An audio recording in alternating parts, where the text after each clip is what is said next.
Hello everyone, welcome to Magnet Brains. Myself Prateek Karn स्वागत करता हूं आपका अपने यूट्यूब चैनल मैग्नेट ब्रेन्स पर, जहां पर आपको मिलता है क्वालिटी कंटेंट, क्वालिटी एजुकेशन, वो भी बिल्कुल बाकायदा फ्री ऑफ कॉस्ट।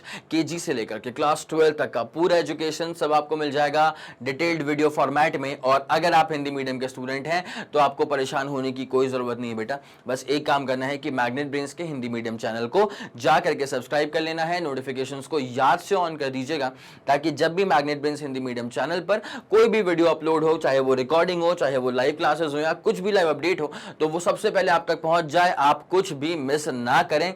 बस एक बात का आप खास ख्याल रखें कि हिंदी मीडियम के चैनल पे क्लास 6 से क्लास 12 तक का पूरा कंटेंट अवेलेबल है। कौन कौन से स्टेट बोर्ड्स हैं? तो एमपी बोर्ड है, बिहार बोर्ड है, यूपी बोर्ड है, राजस्थान बोर्ड है और दिल्ली बोर्ड है। और अगर आपको ई नोट्स या ई बुक्स चाहिए तो इसी वीडियो के डिस्क्रिप्शन में आपको एक लिंक मिल जाएगी, जाकर के उस पर आप क्लिक कर दें, वहां से आपको ई नोट्स और ई बुक्स भी अवेल हो जाएंगे। ठीक है, तो जरा कहानी को स्टार्ट करते हैं। Class 11 physics chapter 4 laws of motion अब आ चुके हैं कंजर्वेशन ऑफ लीनियर मोमेंटम के ऊपर। ठीक है, यहां पे इससे पहले क्या क्या चीजें पढ़ाई दी जा चुकी हैं।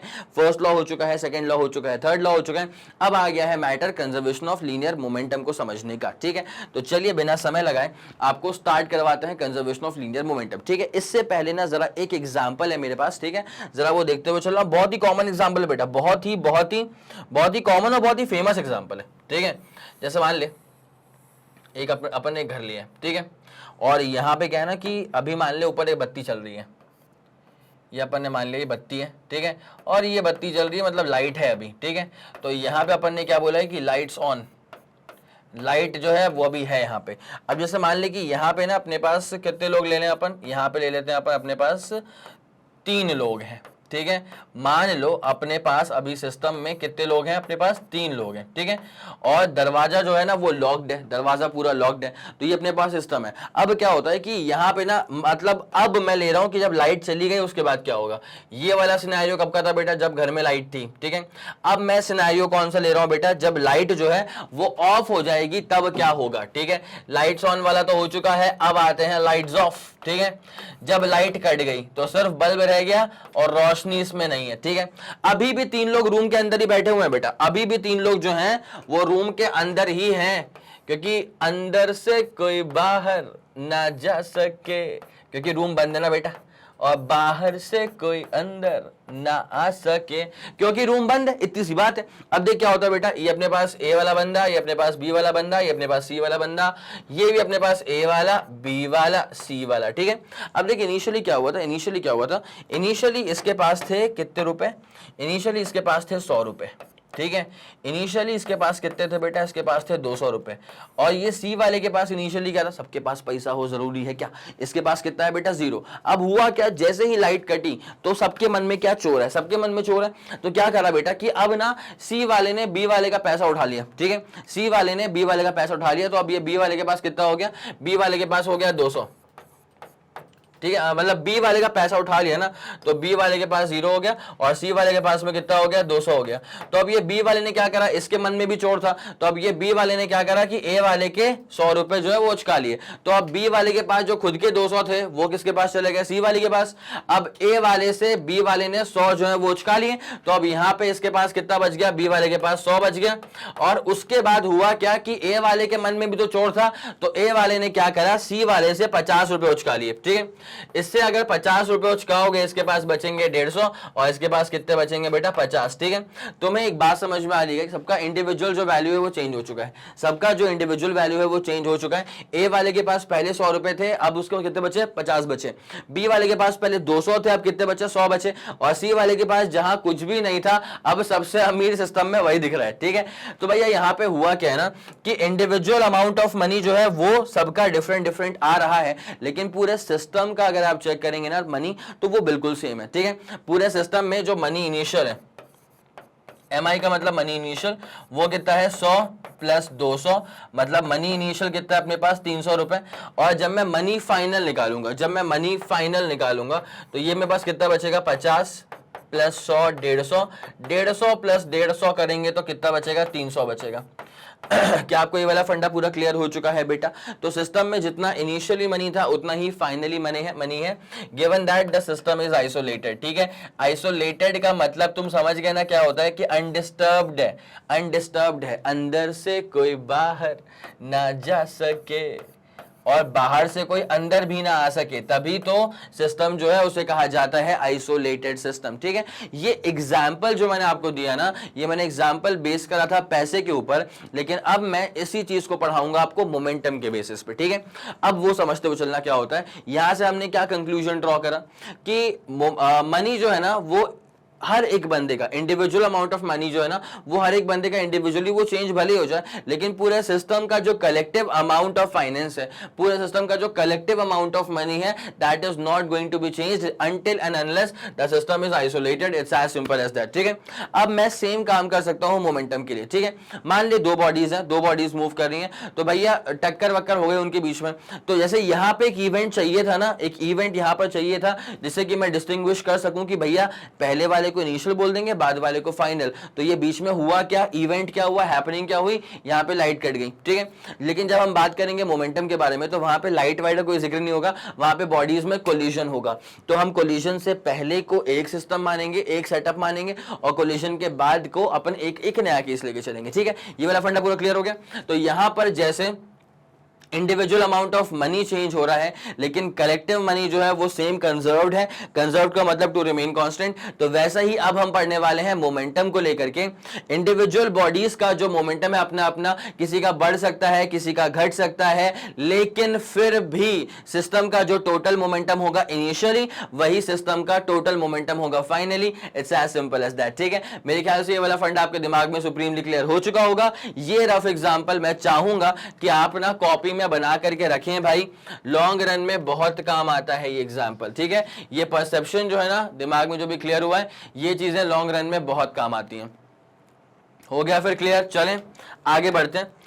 अब यहां पे क्या लिखा हुआ है, according to this principle in an isolated system, isolated system है the vector sum of the linear momenta, ठीक है, of all the bodies of the system is conserved and is not affected due to their mutual attraction, action and reaction. इसका मतलब यह है कि मैं angular बोल रहा हूं मैं, लीनियर मोमेंटम। ठीक है, लीनियर मोमेंटम सिस्टम का कंजर्व्ड रहने वाला है, जितना इनिशियल था उतना ही फाइनली रहने वाला है, given that the system is entirely isolated system। ठीक है, चलें क्लियर हो गया बेटा।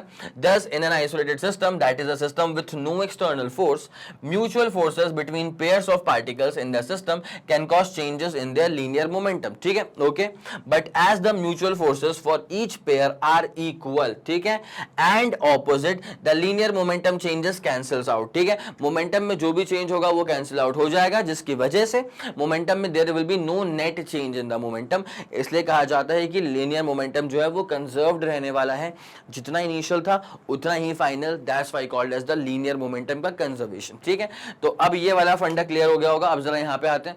Hence the total linear momentum of N isolated system of interacting bodies of particles is conserved. This principle is important consequence of second and third law. कैसे third law का consequence है वो मैं करवाता हूं इसको। ठीक है, एक काम करो, अब इसका अपन शुरू करते हैं डेरिवेशन। आप इसका स्क्रीनशॉट लेना चाहते होंगे, इसका स्क्रीनशॉट लेना शुरू करना। ठीक है, आपको स्लाइड पे दिख रहे हैं इसके बेसिक डेफिनेशंस। हो गया इसका स्क्रीनशॉट। अब उसके बाद बेटा इसका स्क्रीनशॉट लो, फिर आपको प्रॉपर्ली करवाते हैं इसका टोटल डेरिवेशन। दिखा देंगे पूरा कि कैसे लीनियर मोमेंटम जो है वो कंजर्व्ड रहने वाला है, कैसे लीनियर मोमेंटम कंजर्व्ड रहने वाला है। ठीक है, तो जरा गौर फरमाएं, अच्छे से जरा गौर फरमाएं।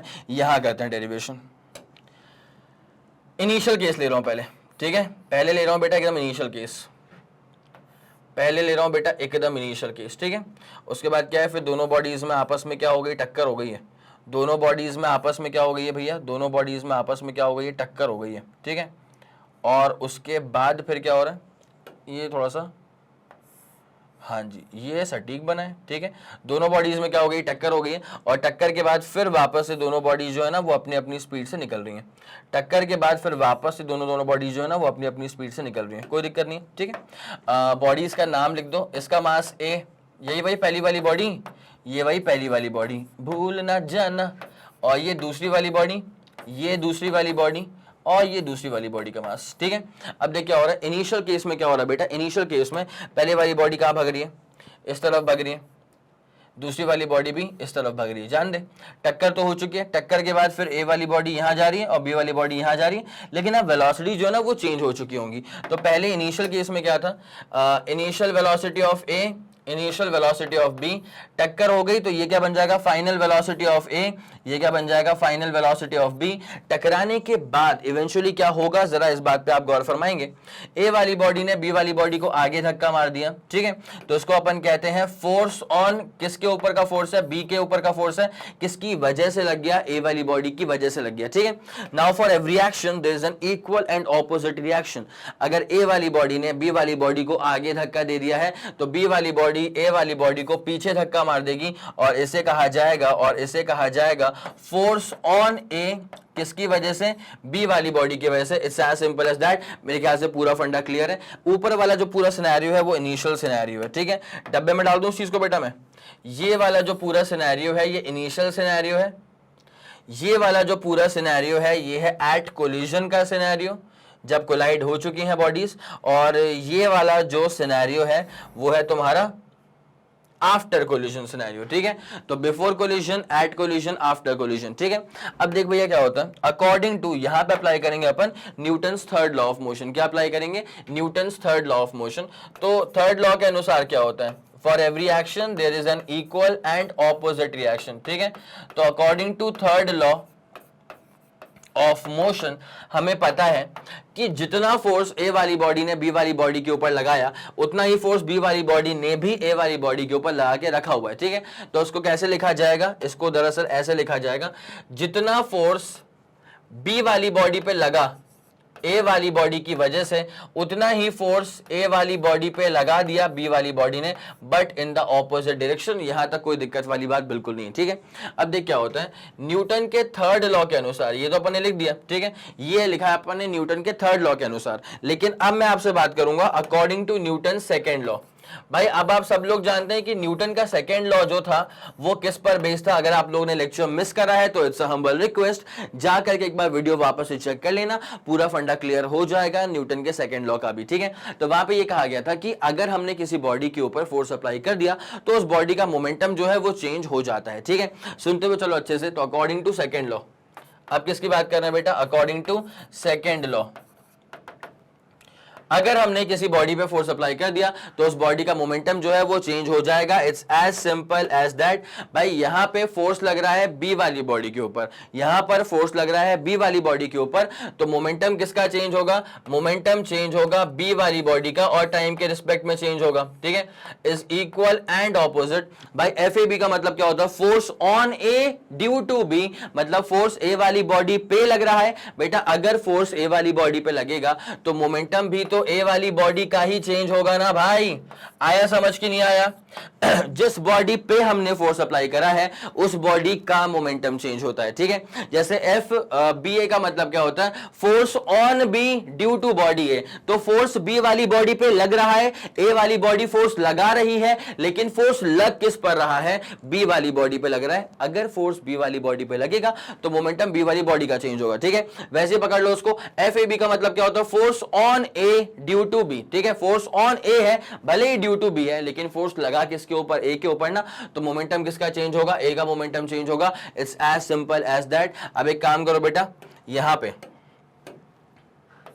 हटाओ उसको, कट गए तो, ठीक है भाई। डेल्टा पी बी का मतलब क्या होता है, डेल्टा पी बी का मतलब होता है change in the linear momentum of body B, ठीक है। डेल्टा पी बी का मतलब क्या होता है, change in the linear momentum of body B. अब चेंज कैसे निकलता है बेटा, हमेशा फाइनल माइनस इनिशियल करना पड़ता है, ठीक है। चेंज निकालने के लिए आपको हमेशा फाइनल में से इनिशियल केसेस को माइनस करना पड़ेगा। क्या आपको ये वाला फंडा पूरा क्लियर हुआ? चेंज निकालने के लिए आपको हमेशा फाइनल माइनस इनिशियल करना पड़ेगा। तो बेटा यहां पे क्या हो रहा है, डेल्टा पी बी मतलब change in the linear momentum of body B, मतलब final momentum of body B minus initial momentum of body B, ठीक है। चमका चमका चमका, क्या बोला मैंने, final momentum of body B M B V B minus करना पड़ेगा initial momentum of body B is equals to minus, ठीक है। अब जरा गौर करना अच्छे से, डेल्टा पी ए का मतलब क्या होता है, change in the momentum of body A. तो final momentum of A minus करना पड़ेगा इनिशियल मोमेंटम ऑफ ए, ठीक है। तो final momentum of A minus करना पड़ेगा इनिशियल मोमेंटम ऑफ ए। चलो भाई यहां तक कोई दिक्कत वाली बात नहीं है, ठीक है। तो यहां से क्या आ जाएगा अपने पास, M B V B minus M B U B is equals to, minus का क्या हो जाएगा एम ए बी ए, और माइनस माइनस प्लस हो जाएगा बेटा एम ए यू ए। यहां तक हमें कोई भी दिक्कत वाली बात बिल्कुल नजर नहीं आ रही। बस एक काम करते हुए चलना बेटा, एम ए वी ए को वहां लिया, ठीक है, एम ए वी ए मावा, इसको यहां पर टक दे, और ये क्या हो जाएगा एम बी वी बी, ठीक है, इज इक्वल टू, अब सुनना मेरी बात को बहुत ही एकदम तसल्ली से, वहां पे क्या पड़ा हुआ है M A U A, initial momentum of A वाली बॉडी, यहां से इसको वहां पर टक दो तो क्या हो जाएगा प्लस का M B U B, plus का क्या हो जाएगा बेटा एम बी यू बी। अब अगर आपने इस बात को समझ लिया तब तो गेम आपका हो चुका है पूरा सटीक तरह से सॉर्टेड, ठीक है। कैसे बेटा, अगर आप इसको देख रहे हैं एकदम तसल्ली से, एम ए वी ए का मतलब क्या होता है, फाइनल मोमेंटम ऑफ ए वाली body, M B V B का मतलब क्या होता है, फाइनल मोमेंटम ऑफ बी वाली बॉडी। मतलब ये जो लिखा है ना लेफ्ट हैंड साइड में, ये हो जाएगा टोटल मोमेंटम फाइनल, ठीक है, ये क्या हो जाएगा टोटल फाइनल मोमेंटम। तो ये अपने पास हो जाएगा final momentum of the system, ये अपने पास क्या हो जाएगा बेटा final momentum of the system. और इज इक्वल टू के बाद क्या लिखा हुआ है बेटा, अगर आप अच्छे से गौर करें तो एम ए यू ए का मतलब क्या होता है, इनिशियल मोमेंटम ऑफ ए वाली बॉडी, और एम ए यू बी का मतलब क्या होता है, initial moment, M B U B का मतलब क्या होता है, इनिशियल मोमेंटम ऑफ बी वाली बॉडी। मतलब जो राइट हैंड साइड वाला टर्म है ना बेटा, वो है टोटल इनिशियल लीनियर मोमेंटम, ठीक है। ये अपने पास क्या है, total initial linear momentum, total initial linear momentum किसका, क्या सिर्फ एक बॉडी का, नहीं सिस्टम का।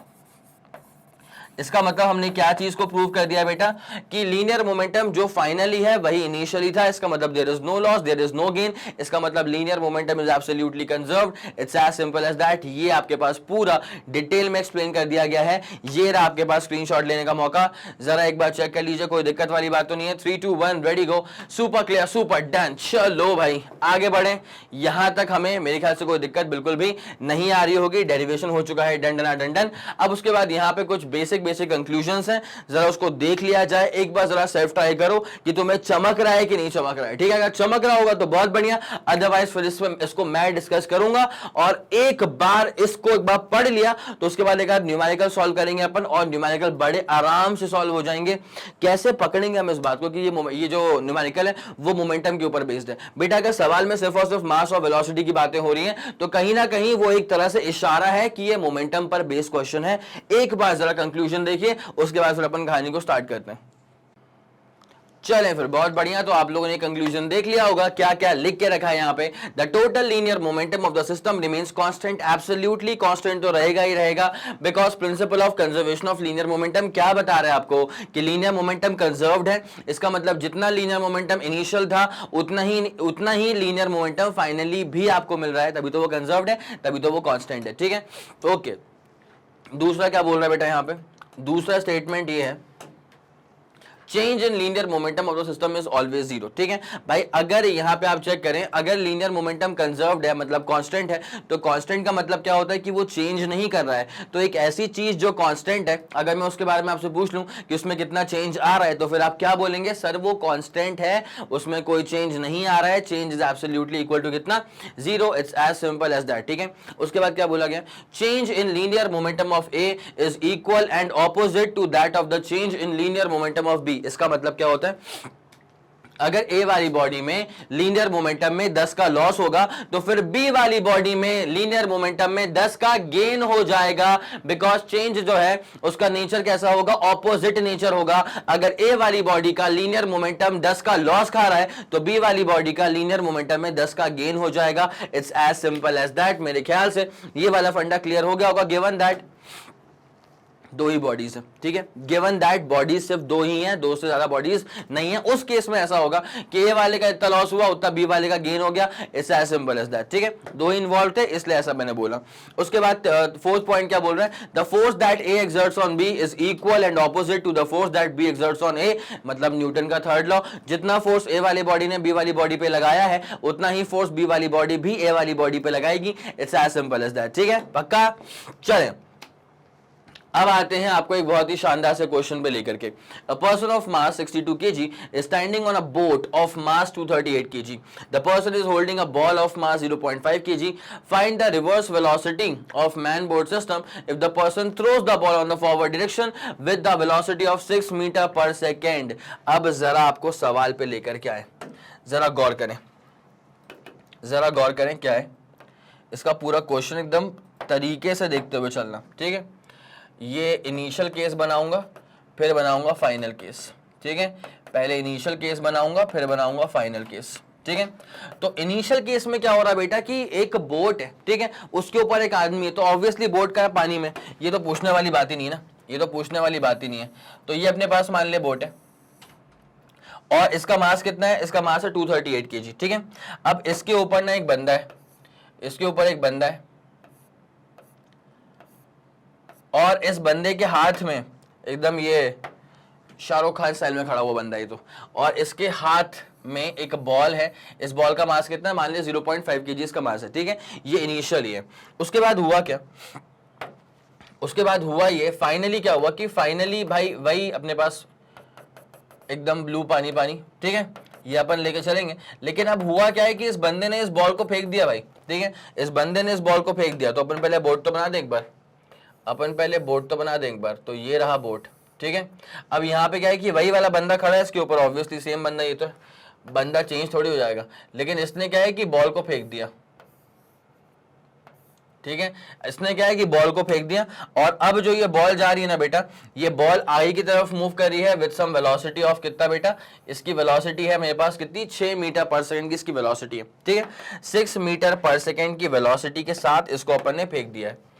तो ये इस तरफ जा रही है with a velocity of just 6 metre per second, अगर आप समझे मेरी बात तो, ठीक है।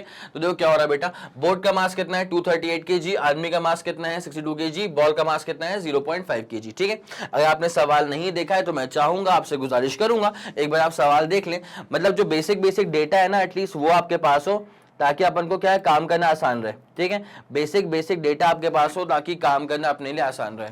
ओके, हो चुका है। चले, आपसे पूछा है, देख भाई क्या होता है, अगर इस बंदे ने इस आदमी ने अगर इस बॉल को ऐसे आगे फेंक दिया है तो for every action there is an equal and opposite reaction, इसकी जो नाव है वो भी डोल जाएगी, ठीक है, और डोल के हल्का सा पीछे की तरफ मूव करना शुरू करेगी, हल्का सा ही मूव करेगी, बिकॉज जितना एक्सेलरेशन आपने बॉल के अंदर प्रोड्यूस करा उतना तगड़ा एक्सेलरेशन इस पूरे आदमी और बोट के सिस्टम पे नहीं आ सकता, because acceleration is inversely proportional to mass of the entire system. अगर मास बहुत ज्यादा होगा तो एक्सेलरेशन बहुत कम हो जाता है, इसलिए बहुत बस हल्की सी डोलेगी, हल्का सा पीछे मूव करेगी, ज्यादा नहीं, ठीक है।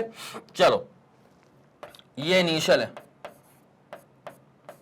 ये हमारे पास में क्या है इनिशियल केस है, और ये हमारे पास में क्या है फाइनल केस है, ठीक है। इनिशियल केस था, फाइनल केस था। अब जरा गौर करते हुए चलना, टोटल लीनियर मोमेंटम इनिशियली, ठीक है, total momentum initially, total momentum initially equal to क्या हो जाएगा, total momentum finally. Momentum initial equal to क्या हो जाएगा बेटा, मोमेंटम फाइनल। अब जरा एक छोटी सी बात पे गौर करना, ये जो मैन का बोट का सिस्टम है वो हल्का हल्का गोते खाता हुआ पीछे की तरफ मूव करेगा, ठीक है, चमका, और क्या वेलोसिटी से मूव करेगा, किस वेलोसिटी से मूव करेगा, वही वेलोसिटी आपको फाइंड आउट करनी है। अब जरा आप अच्छे से गौर करते हुए चलेंगे बेटा, टोटल मोमेंटम इनिशियली कितना होगा, मास कितना है आदमी का 62, वेलोसिटी क्या है 0, मास कितना है बोट का 238 और वेलोसिटी क्या है इसकी 0, इज इक्वल्स टू, अब जरा गौर करते हुए चलेंगे भाई, आदमी का मास कितना है इस बार 62 और वेलोसिटी कितनी है v, ठीक है। अच्छा एक और चीज यार, वो जो 0.5 kg की बॉल थी उसका भी तो वेलोसिटी 0 था, तो ये अपने पास इनिशियल। फाइनली क्या होगा सुनना, अच्छा, बोट की वेलोसिटी भी तो सेम ही होगी ना। आदमी और बोट जो है साथ साथ मूव कर रहे हैं मेरे भाई, आदमी और बोट जो है वो साथ साथ मूव कर रहे हैं, अलग अलग मूव नहीं कर रहे हैं, ठीक है। उसके बाद क्या होगा, ये अपने पास बॉल का मास कितना है 0.5, बॉल को वेलोसिटी कितनी दे दी अपन ने 6 metre per second. It's as simple as that, यहां तक कोई दिक्कत वाली बात बिल्कुल भी नहीं है, ठीक है। अब जरा अच्छे से आप गौर करते हुए चलेंगे, यहां पे इनिशियली सब कुछ जीरो के बराबर है, ठीक है। इनिशियली क्या है, सब कुछ जो है वो जीरो के बराबर है। फाइनली क्या है, ये अपने पास 300v हो जाएगा, प्लस ये अपने पास कितना हो जाएगा, सिर्फ और सिर्फ 3 के बराबर हो जाएगा। तो 300v इज इक्वल टू क्या आने वाला है, सुनते हुए चलना, 300v इज इक्वल टू -3 आ जाएगा। तो v आ जाएगा -3 अपॉन 300, v आ जाएगा -1/100, ठीक है भाई। मैं अगर 1/10 करता तो 0.1 आता, ये आएगा 0.01, तो ये अपने पास कितना हो जाएगा -0.01 metre per second, -0.01 metre per second. इसका मतलब ये है कि आदमी और बोट का सिस्टम जो है ना, वो माइनस का मतलब क्या होता है कि पीछे जा रहा है, ठीक है। माइनस का मतलब क्या होता है बेटा, पीछे की तरफ जा रहा है। तो मैं इसको लिख दूं, देयरफॉर आदमी और बोट का सिस्टम जो है वो पीछे की तरफ मूव कर रहा है, therefore the man boat system moves backwards. आदमी का और जो बोट का सिस्टम है, this is moving backwards with what velocity, with a velocity of 0.0 metre per second, ठीक है, विथ 0.01 मीटर पर सेकेंड, विथ 0.01 metre per second. It's as simple as that. ये रहा आपके पास पूरा का पूरा डिटेल्ड सोल्यूशन। अगर आपने सवाल को देखा तरीके से, आपको मालूम होगा कि इसमें सिर्फ और सिर्फ मास और वेलोसिटी के टर्म्स में ही बातें की जा रही हैं, तो obviously principal of conservation of linear momentum he apply होना था। ये आपको पूरा फंडा पल्ले पड़ गया, ठीक है, ये वाला आपको पूरा फंडा पल्ले पड़ गया। तो बस ये था अपने पास principle of conservation of linear momentum पर बेस्ड न्यूमेरिकल्स, ठीक है। तो चलें, अब मेरे ख्याल से आपको ये वाला पूरा फंडा सुप्रीमली क्लियर हो चुका होगा। अगर इस वीडियो को देख के आपको लगा कि इस वीडियो ने आपकी हेल्प करी है, सारे कॉन्सेप्ट क्रिस्टल क्लियर हो चुके हैं, सब चमक चुका है, तो जरा इस वीडियो को लाइक कर दीजिए। सबसे इंपॉर्टेंट बात, इस वीडियो को शेयर कर दो अपने सारे दोस्तों में, और सब तक ये बात पहुंचा दो, पूरी खबर फैला दो कि मैग्नेट ब्रेन्स के चैनल पे फिजिक्स में प्लेलिस्ट के अंदर क्या क्या शानदार चीजें ऐड हो चुकी हैं और क्या जबरदस्त चीजें आप तक और भी जल्द से जल्द पहुंचने वाली हैं। अगर आपका कोई भी फीडबैक है या सजेशन है, तारीफ है या बुराइयां हैं, तो आप बिल्कुल इस कॉमेंट सेक्शन को यूज करके अपनी सारी बातें मुझ तक पहुंचा सकते हैं। मैं और मेरी पूरी टीम सुपर एक्टिव रहती है बेटा इन चीजों को चेक करने में कि कमेंट्स में क्या क्या चीजें आ रही हैं, बच्चे क्या डिमांड कर रहे हैं, बच्चों को क्या चीज पसंद आ रही है, क्या पसंद नहीं आ रहा है, एंड सो ऑन, ठीक है। अगर कोई भी फीडबैक एकदम ऐसा लगता है कि भैया इस पे काम करना चाहिए, तो इस पे काम किया जाएगा, दैट्स अ गारंटीड थिंग, ठीक है। चलिए, तो अब क्लास करते हैं यहीं पे खत्म। और जैसे कि आप सब जानते हैं कि मैग्नेट ब्रेन्स जो प्रोवाइड करता है वो है English medium as well as Hindi medium वाली classes with entire full complete syllabus coverage. CBSE board, Delhi board, Bihar board, UP board, MP board, Rajasthan board और वैदिक मैथ्स क्रैश कोर्स और स्पोकन इंग्लिश। इसके अलावा अगर आपको कोई भी इंफॉर्मेशन चाहिए तो आप मैग्नेट ब्रेन्स के ऑफिशियल वेबसाइट पर विजिट कर सकते हैं। Thank you so much.